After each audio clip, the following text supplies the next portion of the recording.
to Detroit in Black and White. This is the Saturday edition at the beautiful downtown Guardian building. We got a little team together. Jim Nardone. How you doing, Jim?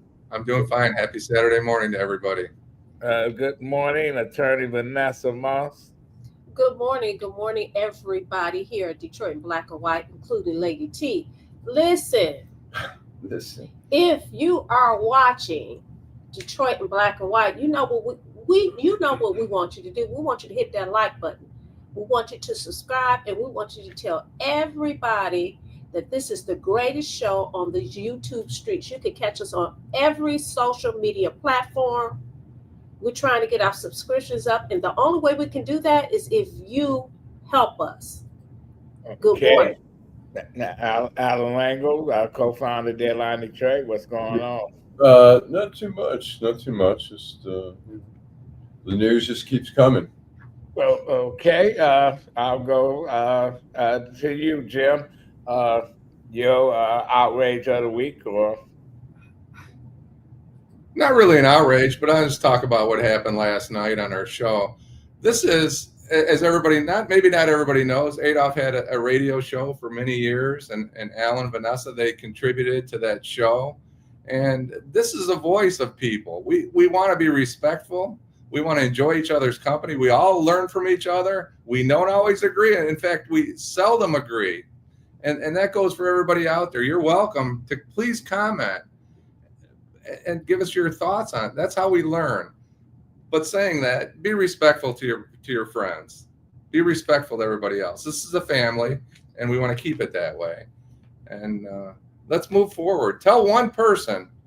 If the viewers told one other person to watch this show, we would double and then triple, and we will be your voice. Okay. All right. Vanessa. Well, I don't know so much if this is an outrage. We have a lot of candidates running for the mayor of the city of Detroit. And as of two days ago, only 900 people have voted, early voting. Really? I was one of them. That is insane. I'm going today, but that is insane. That's an outrage. It is outrageous because these same people who do not participate, these same people are the ones that's crying about crime, affordable housing. We can't find anywhere to stay. Nobody's going to give me a break, but yet you don't participate in the process. So when you don't participate in the process, you don't have a voice. Okay, and the outcome may not be the way that you want it, but at least you participated and you've made your voice heard, right? Right. So I just think it is totally and utterly ridiculous. Tomorrow, by the way, is the last day for early voting, August 3rd, and then the election is August the 5th. So. And good morning to everybody. Good morning, Jill. You're right. Apathy's our enemy. Karen Winston, our good friend. Mr. 1213, good morning to you. Janet Overall, thank you for sharing. And Derek Henry, first up today. Thank you. Good morning, Derek. Sorry. Okay. Allan? Yeah. My outrage is you have these two guys from Virginia who pleaded guilty yesterday prosecuted through the attorney. They pleaded no contest, which means that they accept the criminal conviction but avoid pleading or admitting guilt. And so they basically did robocalls in Detroit, and somebody on my Facebook, on Deadline Detroit Facebook page, questioned how they could say that they targeted predominantly Black voters. What they did was they took phone numbers associated with certain zip codes. And we know certain areas of Detroit are predominantly Black, probably some areas 99% Black. So they were almost assured of that. And basically what they did is they had these robocalls telling people, like, don't vote. They were absentee ballots telling them, don't vote for that. They're going to take your information and they're going to use it. They said voting by mail would place voters' personal information in a public database, be used by the police department to track down individuals with outstanding warrants. Another thing they said, voting mail would place voters' personal information in a public database, be used by credit card companies to collect outstanding debt. And it said the Federal Centers for Disease Control and prevention, we're attempting to use vote by mail records to track individuals for mandatory vaccines. We've seen this so many times before, where they've done things. They've done robocalls in black neighborhoods all around the country, telling people you can vote on Wednesday instead of the election day. It's been extended and stuff, doing everything. I mean, it's so disgraceful that that's the way you think you've got to win, is by deceiving and trying to screw the voters over. So I have a question for you. How much of an impact has that had on people not going out to vote? Could they show that? How much harm has that done? I think it's I think it's hard to quantify, but I mean, first of all, it almost doesn't matter how many. It's the idea that, I mean, even if you get 100 people to not show up on it, there were 12,000 robocalls, and even if it's one person that you've convinced not to show up to the poll, it's criminal. It's like, that's the dirty. I mean, it's just, look. I mean, we've had dirty politics. I mean, we've had, a friend of mine's reading the Lyndon Johnson book. He cheated in the congressional races, paid off clerks and stuff like that. Supposedly JFK in Chicago, in Illinois and stuff, may have fixed the race. So we've had it, but I think we've gotten to the point where we've avoided fraud. Occasionally we do see somebody who shouldn't have voted. It's so minor, and most of them get caught.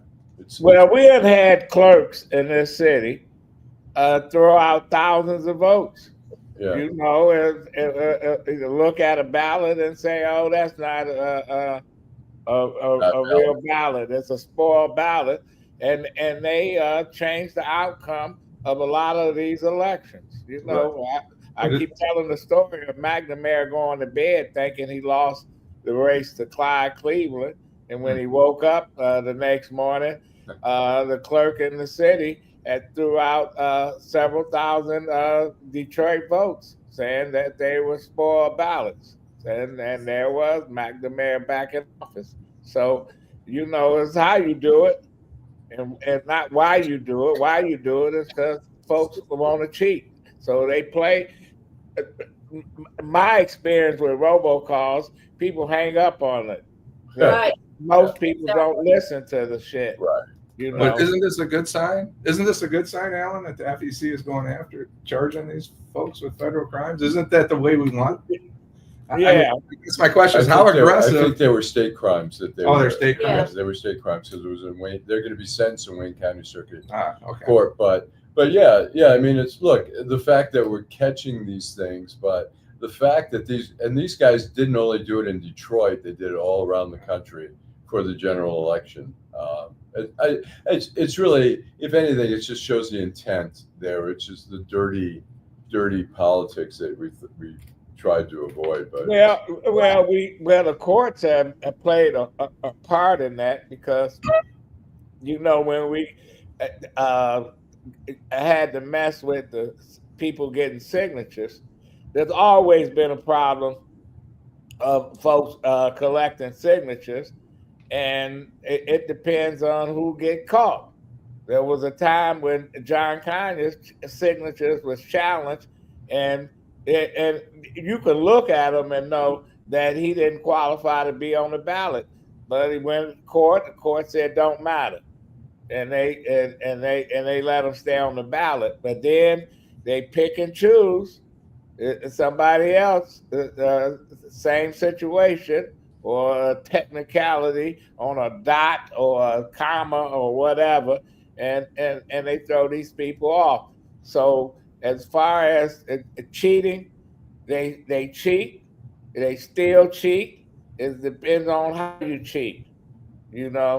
For some, what they do, they don't see it as cheating. For others, you look at it and you see it as cheating. Michigan had signs from the other teams, and they scouted the teams better. People say they cheated, but some folks say no, they just was good at what they did.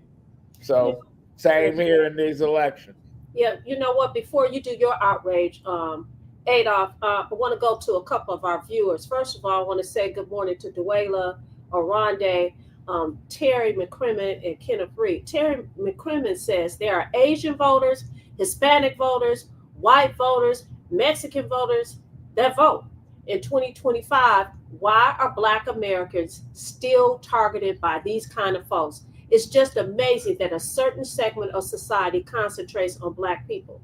And then Kenneth Reed says, it's troubling to me to see that no one filed in the primary to challenge the city clerk in the general election by way of the primary. I'll say this: one of the reasons that Black voters so often are targeted is because in most of these cases, I'm not saying Democrats may not do whatever, but in these cases, Black voters are predominantly Democrats, and so you have Republicans targeting them. They see that as a target-rich area where they can try to, reduce the Democratic votes.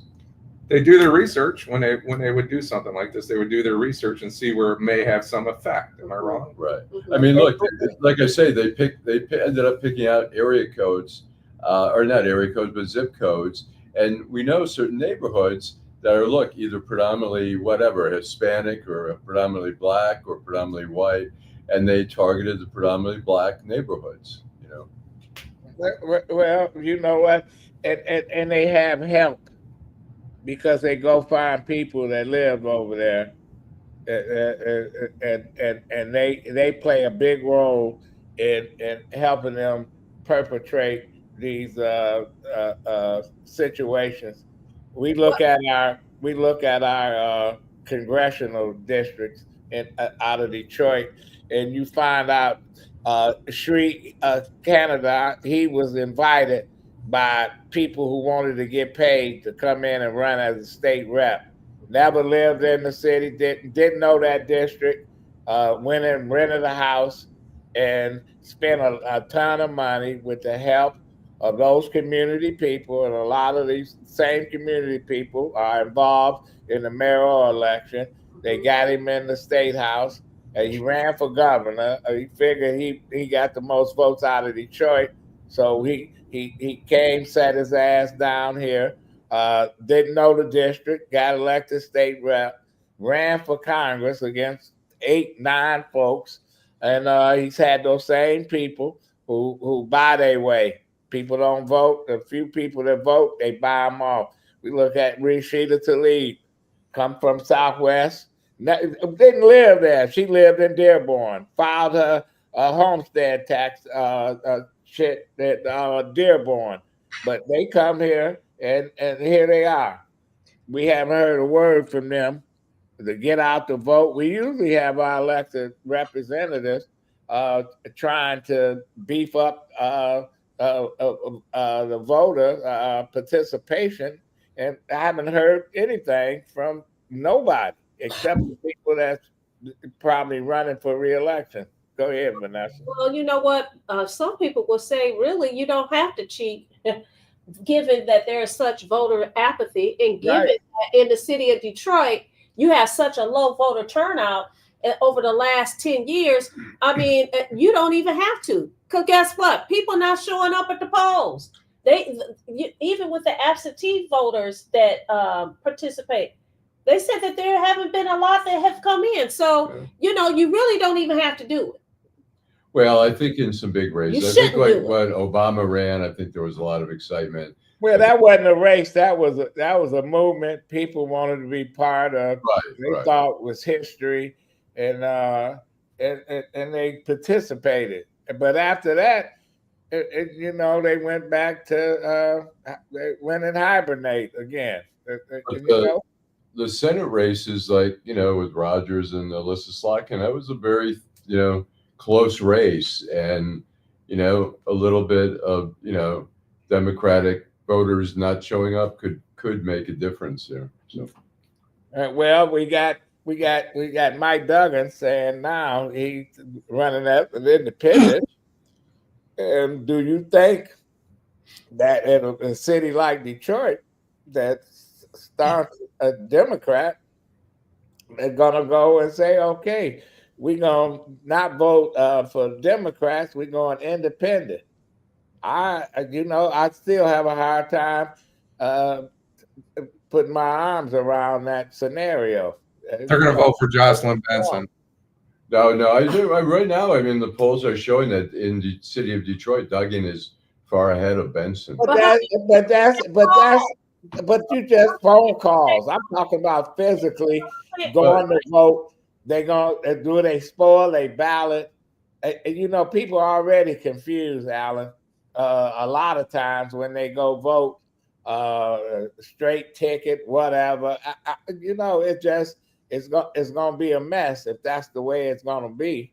You know, I'm just saying I don't see it. I don't see it. Can I ask everybody a question? Mike Duggan's been running for governor since his last State of the City address. Is Jocelyn Benson even making a move to run for governor? Or is she just starting out? A lot of times elapsed. Yeah, you know. Duggan knows he's got a higher hill to climb. I think Detroit, Metro Detroit, I think he's good there. I think his challenge is going to be, you know, Grand Rapids, Traverse City area, the Upper Peninsula, whatever. But look, I wouldn't underestimate him. He's going to have money. Money is not going to get these people off their asses to go vote. No, but you know what? He can get the majority of the vote out of Detroit, but how much is that? Right. Commercials bullshit. If you're running you've got the money to run commercials in Traverse City, UP, Saginaw. Nobody cares about commercials anymore. Well, to them he's a big time mayor of a big city.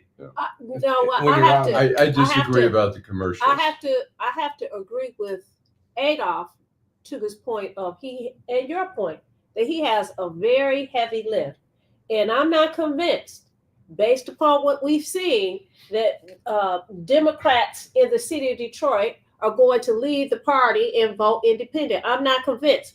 Maybe he's a magician. I don't know.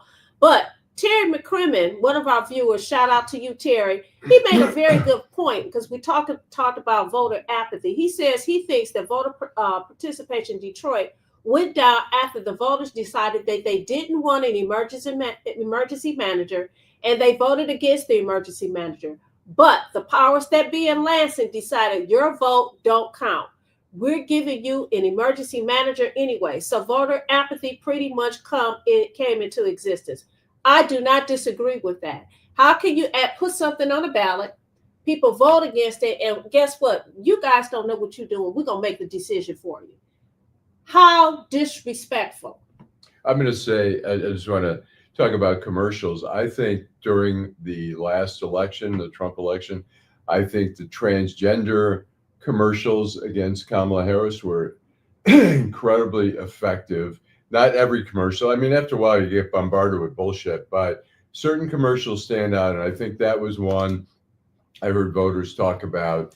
I think it can't, you know, just any commercial may not be effective, but certain commercials really hit a nerve with people. So you're saying before we go on, let's take a quick break because we went past our commercial break. The commercials work. Detroit, it's time to make your voice heard. Hello, Detroit. I'm Janice Winfrey, your city clerk, reminding you that a very important municipal primary is happening Tuesday, August 5th, and your vote matters more than ever. And guess what? You've got 3 easy ways to vote. Vote by absentee ballot right from your home. And starting July 26th through August 3rd, you can vote early at any early vote center. Or vote in person on Election Day, August 5th at your polling place. It's safe, it's easy, and it's your right. However you choose to cast your ballot, just make sure your voice is heard. Every vote counts when it comes to Detroit's future. Your streets, your safety, and your city services are all on the ballot. Scan this code or visit us online to learn more. Let's show up, Detroit, loud, proud, and ready to vote. Detroit votes August 5th. Your city, your future, your vote. Santil Jenkins is running for mayor to put people over politics. It's about creating a city where every Detroiter has a chance to succeed. And Santil has been true to her word. A former city council president, she created 10,000 jobs. She's helped men overcome addiction. She kept the heat and lights on for thousands of families in need. She will always put us first. I'm built for this. We are built for this. Together, let's fight for Detroit. Santil Jenkins, Detroit's next mayor. Okay, we're back. You had the floor, Vanessa. Yeah, well, I'm going to address, I forgot what I was going to say, but I'm going to address this question that Karen put out here.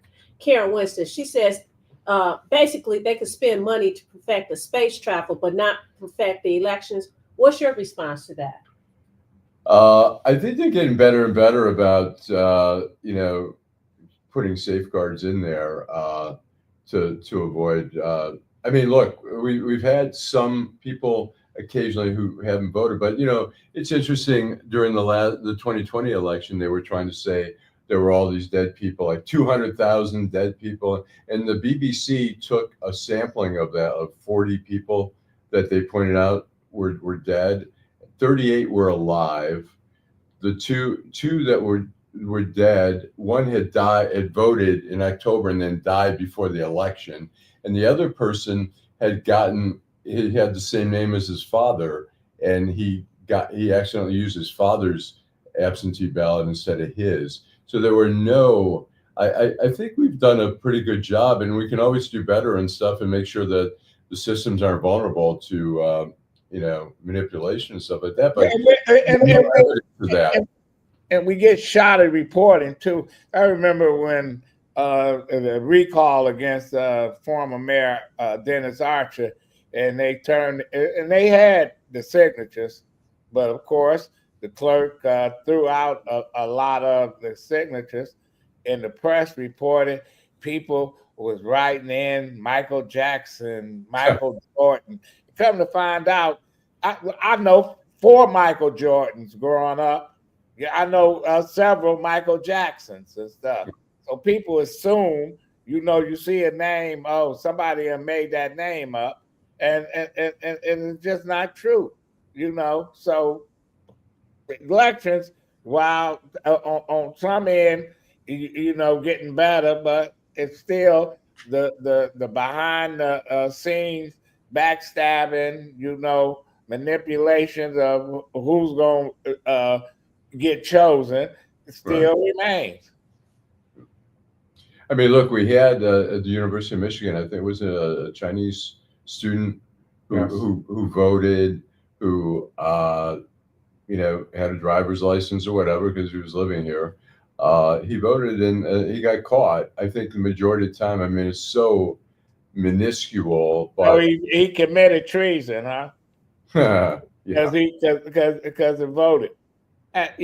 We should be encouraging people to vote. We used to have these kid programs at the schools.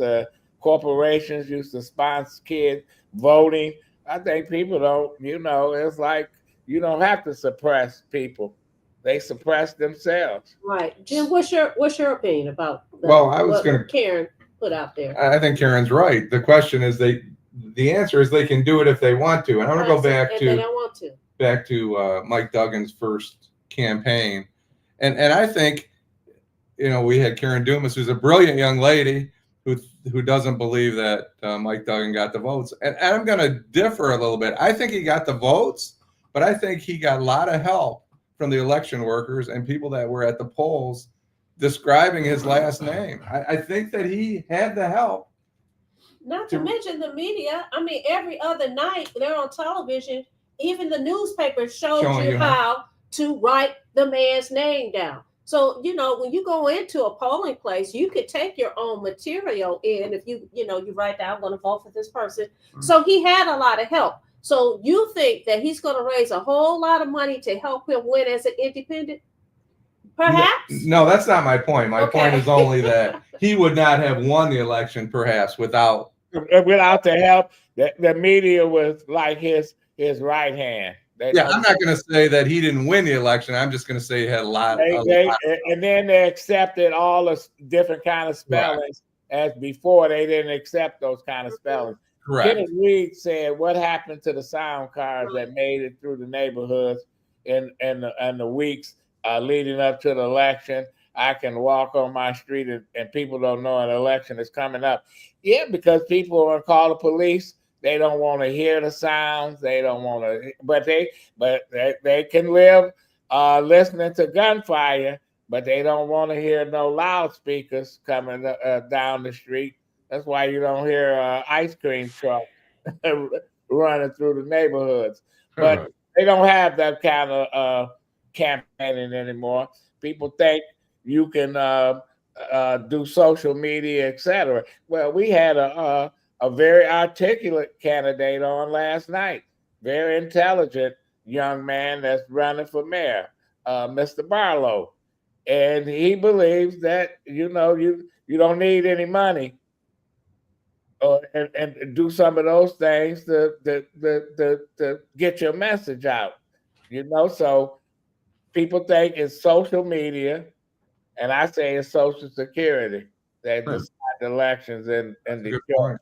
Not social media, Social Security, the seniors, the folks that you want to reach, that do listen to sound cards, that do want you to come and knock on their door, and when they read some literature, but and they don't get on Facebook and Instagram and Telegram and all these other grams.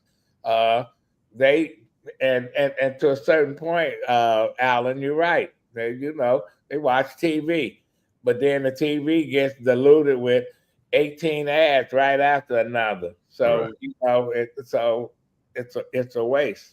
And but people think billboards is the wave of a way of getting elected. They don't do shit. It's a waste of fucking money.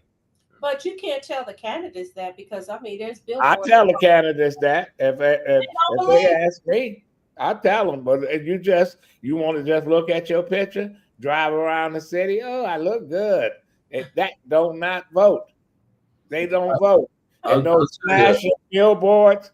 That's really a waste of fucking money.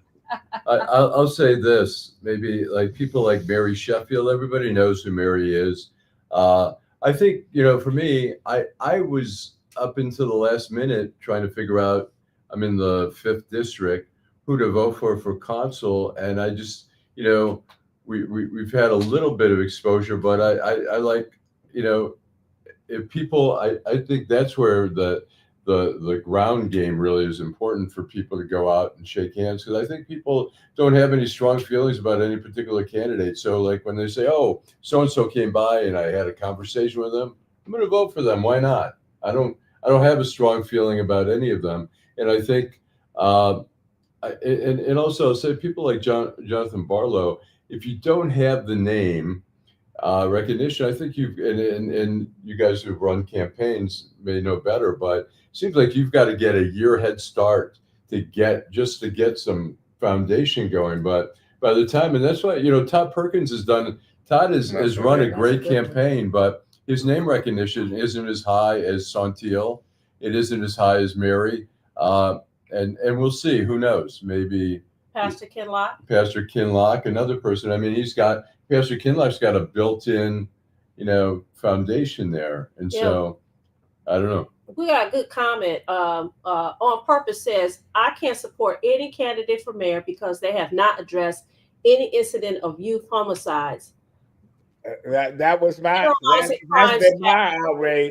That was my outrage that, people says, oh, that's not an issue in the campaign, or kids getting shot. Fuck, every night.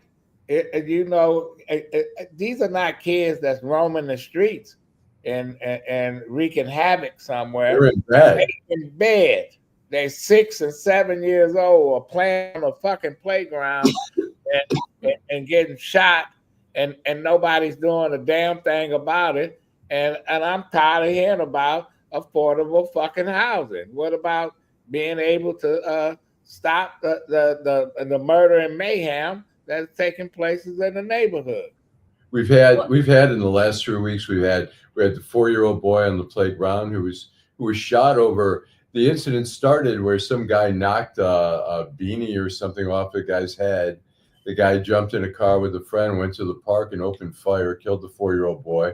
Then we've had the 6-year-old boy who was shot by a stray bullet, exchange of gunfire on the block. He was inside his house. Then the other day we had a 7 and 8-year-old kids were sleeping. One got shot in the arm and one got shot in the leg. Two guys came out of 2 separate cars and just opened fire on this house. It's crazy. And I did a story. It was a top story in Deadline Detroit saying kids keep getting shot this summer in the city of Detroit. And, you know, and it came to, and the same thing that you're saying, it comes to mind is like, why is this not an issue in the race? Why are we still well, you asked the fucking free press and the news, why is that not an issue? Or Channel 4 too, that somebody had an incident 40 years ago, or just moved into the city, and why crime is not the issue? Well, I got a question in terms of, look, the free press has tried to have a policy now of reporting less crime because they think it's just not good. And my feeling is, like, I start looking for like the big crime stories in there, and they're not in the free press sometimes. And it's like, okay, when people read it, they go, oh, okay, the city is, I guess crime's better and stuff like that. But is it better to hide it or to confront it? Well, I think they hide it because you want to incentivize and get people to move back into the city. Let's start there. The other part of it is that they probably don't even have the staff to do that kind of reporting. No, now, they have enough to do the major. When you have kids being killed and they're not reporting on it, they do have enough for that. So my question is, you reporting on it, what do you expect a mayor, city council to do about the problem? What can they do to conversation? But if people are not willing to change their actions, if the culture does not change, what can a mayor or the city council do? What they can do, they can stop a lot of it. I remember the schoolgirl rapes back in the 80s because the mayor mobilized the city, block clubs, corporations, etc. To protect these girls when they was walking to school. Now you can do something. You can't stop criminals from going around shooting, but you can lock their asses up, and you can make it tough on them the hide out, where we all know that they hide out right in plain sight at their mamas and their grandmama's houses and everybody else. Everybody in the neighborhood know who's doing all the bullshit. But nobody step forward and say enough is enough. So I'm playing devil's advocate here. If you talk about mobilizing people in the neighborhoods, listen, there are not a lot of people in the neighborhood, so they're not interested when you're talking about these other issues, affordable housing, whatever that means. If they're talking about trying to provide food on the table, I have to go to work. How are you, again, motivating people to get active, to be active in their block? A lot of, there's not a lot of block clubs. There's block clubs that are very active. In those block clubs that tend to be active, you don't see a lot of crime there because the neighbors are looking out for each other, and we're not standing up for that. But when we're looking at these shootings that's going on, they're usually in those kind of neighborhoods where you don't have that kind of participation. But you also have whatever the snitch culture or whatever, where people are either they don't want to be a snitch, period, because they don't want to be labeled as that, or they're afraid. Where the police haven't protected some of these witnesses, and I know a man who lost his daughter because she witnessed a murder and she agreed to testify, and 2 weeks later she got murdered by those who didn't want her to testify. That's why people don't step forward and do what they need to do. I'll tell you, I'm still friends with this. He was a kid at the time. He was 16 years old in D.C. I did a story on the cost of a shooting in D.C. and we're still in touch. And we've been in touch for a while. And somewhere around 2009, his brother, who was a suspect in 3 murders, was shot. There was a crap game at Clay Terrace in D.C. on a street there, and the brother won the crap game, and the guy he won it from didn't have the money. He beat up the guy. The guy went home, got his brother, killed him. And so the funeral was in Prince George's County, right over the border. And I get a call from the mother. DC had a program to protect or to help people out, victims. It was victims assistance. They'd help them with funerals and stuff like that. The mother calls me in the morning, says, Allan, she wouldn't snitch on the guy. She knew who the guy who killed her son, and they wouldn't, give her money. So she said, I need $250 more or they won't do the funeral. And I said, well, put him on the phone. I gave him my credit card, but she wouldn't snitch on the guy who killed her son. Well, that's unfortunate, because I would have snitched. We're going to take a break and we're going to come back. We're going to come back with former city council man Roy McCalister, who is a former police officer. We got 2 former cops sitting up there. I'm glad I'm on the screen, kind of. But we're going to take a break. We'll be back with this interview. Hello, Detroit. The municipal primary election is Tuesday, August 5th, and your vote matters more than ever. You've got 3 easy ways to vote. Vote by absentee ballot right from your home. And starting July 26th through August 3rd, you can vote early at any of our early vote centers. Or you can vote on Election Day, August 5th, at your polling location. Scan this QR code and visit us online to learn more. Let's show up, Detroit, loud, proud, and ready to vote. There was a time as a kid I lived in an abandoned house. My first sermon was to 26 people. Now we're 40,000 strong. I'm Solomon Kinlock. Direct action has been my life's work, delivering groceries to thousands of families in need. My plan, tackle poverty with training for jobs that pay $35 an hour, build 10,000 affordable homes, and make every neighborhood benefit from investment, not just downtown. I'm Solomon Kinlock. Lift every block. All right, we are back. You want to introduce our guest, Adolph? Well, I've been knowing Roy for a while. We met when he first started entertaining the notion to run for mayor. You should run for mayor, for city council.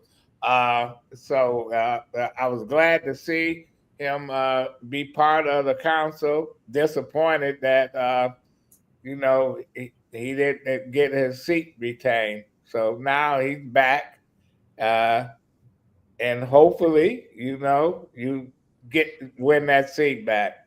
Adolph, I'm How sorry. you doing, Roy? Thank you so very much. First and foremost, I always like to give honor to God as head of my life. And yes, me and Adolph have known each other for years. In fact, Adolph taught me a lot regarding the political process, and a lot of things I learned from him and I took on.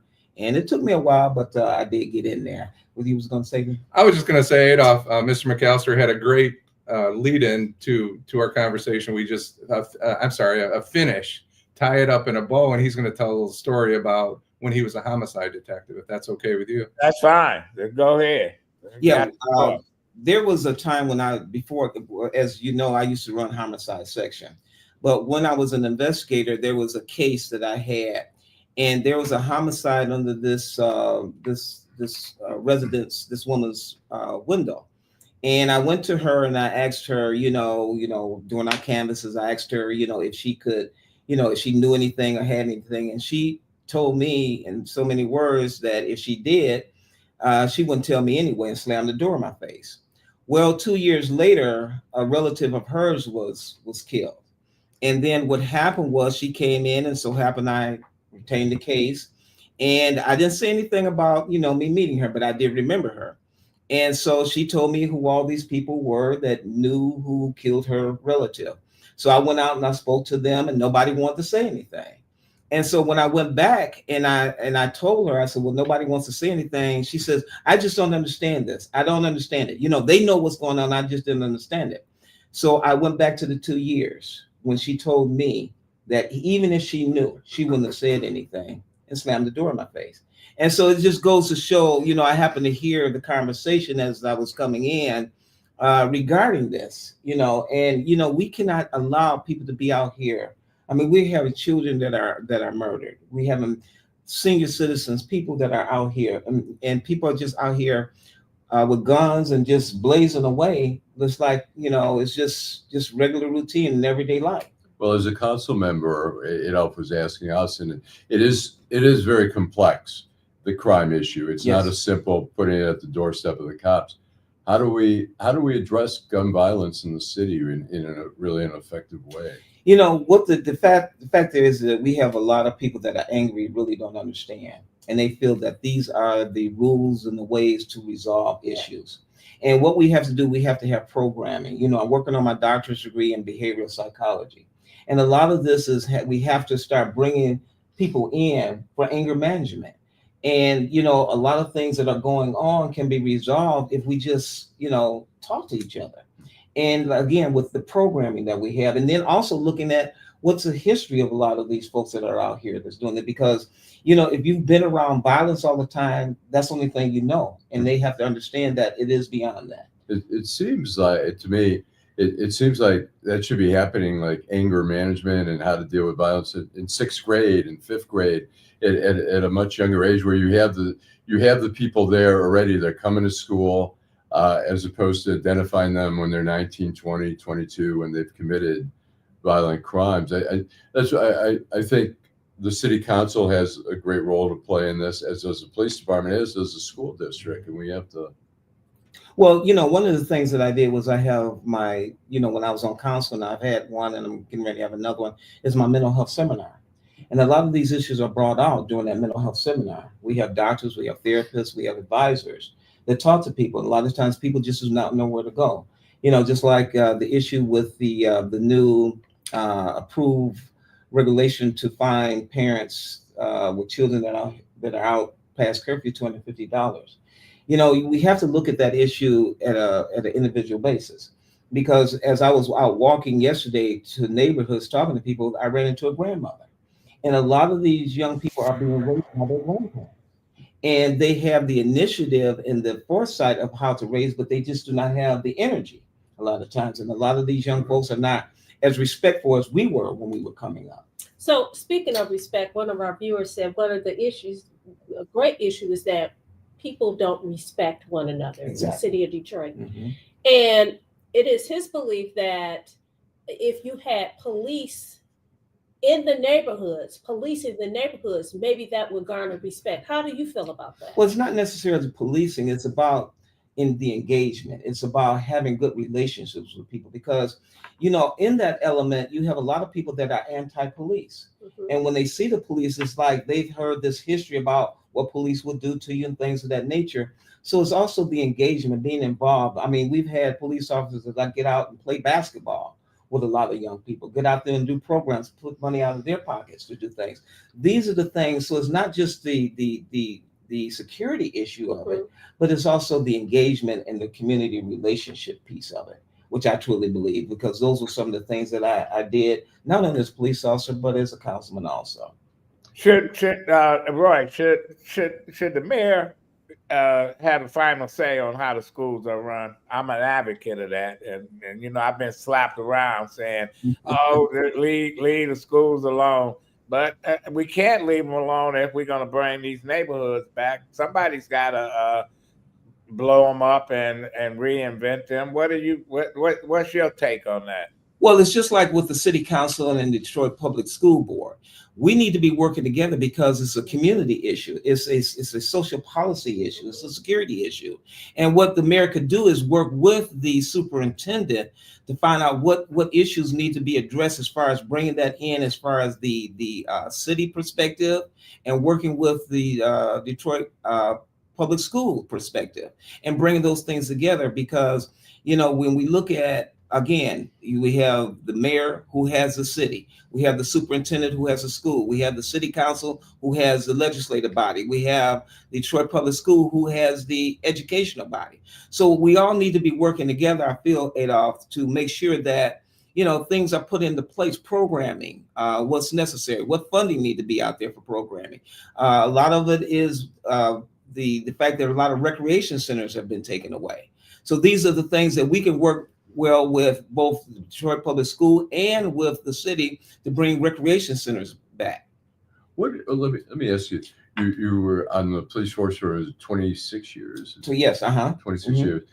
What can the police department do more? What would you like to see improvements in the police department in terms of addressing crime? And do you have any ideas how to take it to the next level? Yeah, there's like I said, one of the things that our prior Chief White and Chief Bedison is doing was crime intervention. But one of the things that I look at, we can't put everything on the police. We have to start looking at social workers. We have to start bringing everybody into the fold. I would love to see a crime prevention, intervention just come in, so we can go out there and we can start looking at how we can deter crime from even getting started and getting out of hand. So we can't put everything on the police because they do have a job to do. And then we're putting all these hats on, which I wore a number of hats anyway. But we need to take some of those hats off and give it back to the experts who actually are involved in this. Could we not, is there any thought of having a council where you have someone from the school district, someone from the police department, someone from social services? Have you done that before, where everyone sits down and says, here's what you guys need to do, here's what you need to do? Yes, what I used to do was have roundtables. My roundtables were part of the community. But that's something that one of the things that I want to do is we have to become more organized. We have to start bringing everybody into the fold. And that's one of the things that I look at doing when I get back on council, is bringing everybody into the fold and saying, how do we address these issues? Because when we speak to teachers, teachers say, look, I have 50 minutes to teach these children. 35 of those minutes is trying to bring them under control.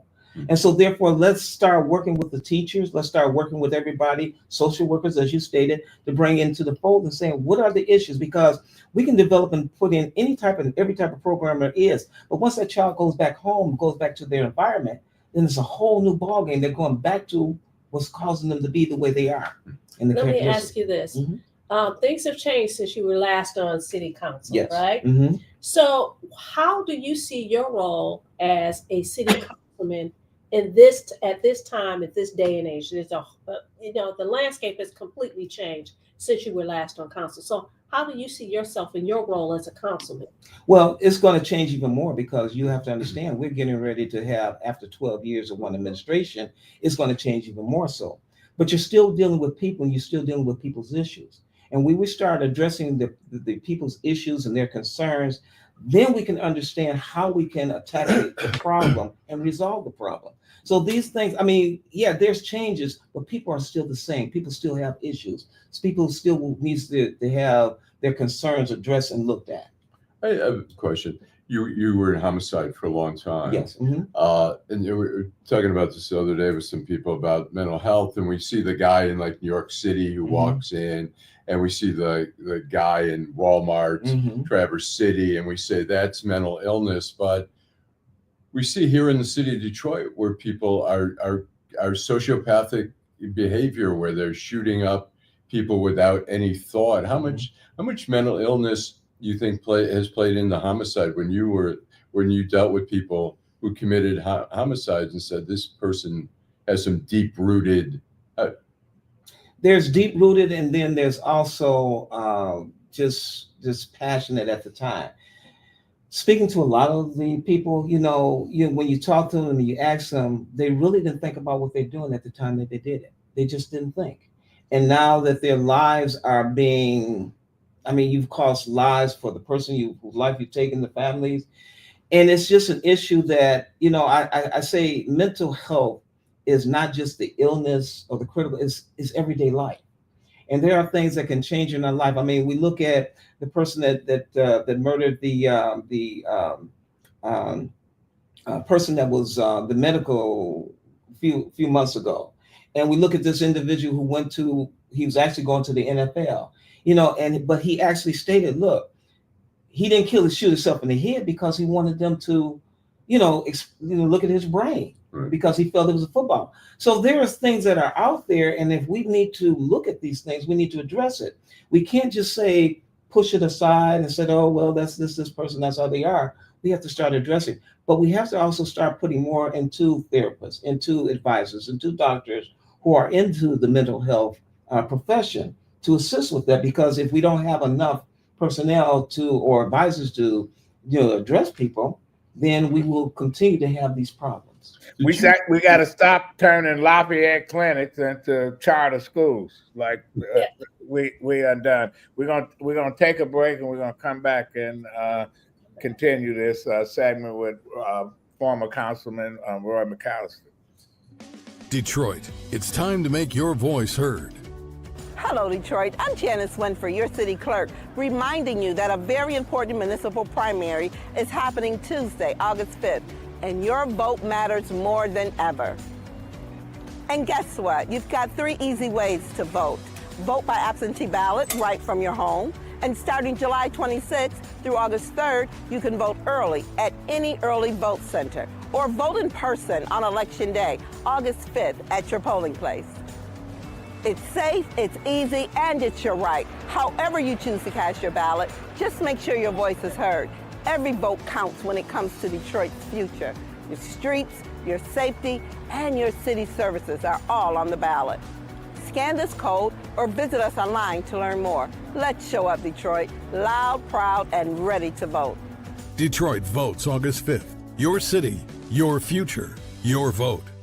I'm Santil Jenkins. My story, it's a Detroit story. It's the story of a girl who hustled to pay for college, whose family worked hard but struggled to pay the bills, who faced stage 3 breast cancer and beat it. That's why I'm running for mayor, to ensure no Detroiter is left behind. As mayor, Santil Jenkins will invest in our neighborhoods. She'll make our communities safer and put people over politics. Santil Jenkins, Detroit's next mayor. Yeah, welcome back. Roy, as we come to an end of our show, what are the most pressing issues in your district? Well, mental health, and it collaborates around a number of issues. Poverty, blight, homelessness, education. If a person cannot read or write or understand basic mathematics, how can they fill out an application? How can they do the job? So these are the things we want to do. District 2 goes from 8 Mile to Davidson, Southfield to Woodward. It used to go to John R. to Woodward. And you have zip codes 482-203, 48221, 48227, 48235, and 48238. So it's a very diverse district from people that are living in high-end economics or to low-end economics. So, these are the things that I want to get back in office, because you have to look at everybody's issue, and everybody's issue is not the same. Jim, you have anything for Roy? I don't. I'm just happy to. What I have is, if you're in a second district, get out and vote whoever you want to vote for, and I think we have a pretty strong candidate here. So yes, and I'm asking for your vote. Okay, Vanessa. So I'm going to go to a couple of the comments from the viewers. Mm-hmm.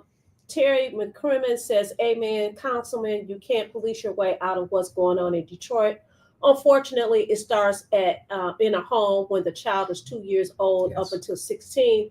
You have Stephanie Jackson, who says it starts with the parents. You have G Money Hollywood, who says Detroit crime is out of hand for the mid-sized city that it is. It's infectious with the youth as well as the adults. The average Detroit citizen deserves more, and that's a smarter and stronger social services. Ira Todd says, good conversation. Kenneth Powell, good morning. He said, that's right. He agrees with you. Ira says, you know your stuff. On Purpose says, some of these crimes are committed by individuals from outside our communities. Yes. Just ask some gang members who claims this to be true. Yes, yes. So I guess what I'm going to end with is, first of all, thank you for coming on Detroit Black and White. Thank you so much. And second of all, if people want to get in contact with you, we have your information up there. And third of all, listen, if you are, I have to put listen in there. If you are watching Detroit in Black and White, you know what we want you to do. We want you to like, subscribe, and share. We want you to tell everybody about Detroit in Black and White. And when you get on council, listen, we don't want you to just see you at city council meetings. We expect for you to come back here to Detroit in Black and White on a regular basis and tell us what you're doing as a city council member for the city of Detroit. Thank you so much for the invitation. And what I would love to do is come back on a regular basis, because we bring our minds together and work towards these things, because we're hearing it from the people. Allan, your final thought? I just want to say good luck out there. I just remind people tomorrow is the last day for early voting. Yes. You can look it up different places, including on West Grand Boulevard, the main election commission there. And then August 5th, Tuesday, is the election, and I'm sure you're going to be doing a lot of handshaking between now and then. Yeah, and talking to people. Thanks, Jim. Well, Roy, I'm going to give you the last word. Go ahead. One thing I want to just say is also, I don't mind talking to people directly. They can contact me directly at my number at area code 313-434-4806. Main thing, we have to get out and vote, pick up this limited or low primary that we have out here and get out and vote for Roy McCalister Jr., Detroit City Council District 2. Thank you so very much. And that's a great district you got. Yes, it is. Yes, it is. I want to thank Roy. I want to thank all our viewers, Jim, Vanessa, Allan, and Teresa. When we come back, we'll have the folks that's gonna be duking it out for the general, and we'll see how that goes. Hopefully, we get a big turnout, but I don't think so. Yeah. But that's unfortunate. And I'll end with this. Social Security decides these elections, not social media. That means, the old people gonna go out there and vote. That's a shame, because we need everybody to participate. We'll see you on Wednesday.